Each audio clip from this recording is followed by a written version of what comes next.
La Star Academy touche malheureusement déjà bientôt à sa fin.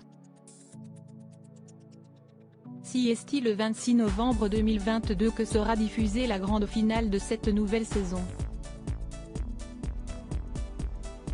La pression monte donc d'un cran pour les candidats encore en compétition. Et l'aventure s'avère encore plus difficile pour l'une des participantes. CST le 15 octobre que TF1 a donné le coup d'envoi de la Star Academy, toujours présentée par Nikos Aliagas. Au départ, ils étaient 13 candidats à se lancer dans cette belle aventure et donc, à investir le château de Damary-les-Lys. Mais chaque semaine, un ou plusieurs candidats ont quitté l'aventure. Ainsi, Amis, Hassen, Senso, Carla, Paola, Stanislas et Julien ont vu leur belle expérience se terminer avant la fin. Ils n'auront donc pas le bonheur de décrocher les 100 000 € en jeu, ainsi que le contrat pour un album avec la maison de disques Sony Music Entertainment France. Mais la compétition se poursuit pour Anisha, Enola, Léa, Tiana, Chris et Louis. Samedi prochain, ils auront la chance de donner de la voix avec de nombreux artistes. Vianney, Patrick Bruel, Claudio Capeo, Marc Lavoine et Clara Luciani. Sophia Essaidi, candidate emblématique de la saison 3, sera également présente. En attendant, ce sont les évaluations que les élèves devaient préparer. En effet, ils en ont passé de nouvelles ce mardi et l'enjeu était de taille.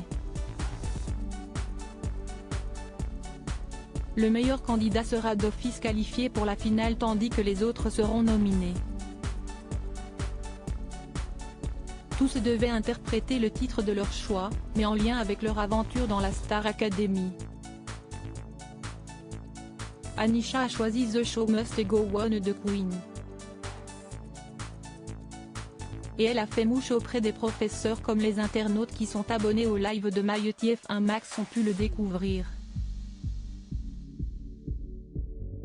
Anisha malmenée la jeune femme de 22 ans a-t-elle donc ainsi attisé la jalousie de ses camarades? CST ce que pensent les internautes puisque quand elle a fait son retour au château, c'était le silence total. Je suis dégoûté de voir l'attitude des académiciens envers Anisha. Et surtout de constater que cette forme de harcèlement évidente envers elle, est tolérée par la prod. À quoi sert le directeur?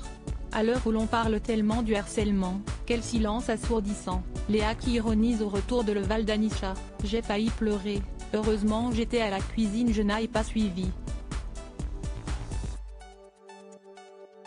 Les autres qui partent en fou rire. Atmosphère malsaine entre camarades, j'ai été harcelé du spell-CM1 au lycée. On me tirait les cheveux, se moquait de moi, me crachait dessus, me frappait. Ceux qui disent que ça devient pas du harcèlement déguisé ne connaissent pas.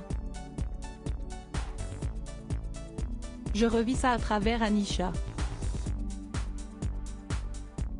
Trop injuste, j'ai jamais vraiment trouvé Anisha mise de côté, mais là CST flagrant, limite aucune félicitation, elle a super bien réussi, et ils sont jaloux CST bien triste, et Léa qui essaie de se moquer de Anisha ouvertement, ils sont très mauvais avec elle a-t-on notamment pu le lire.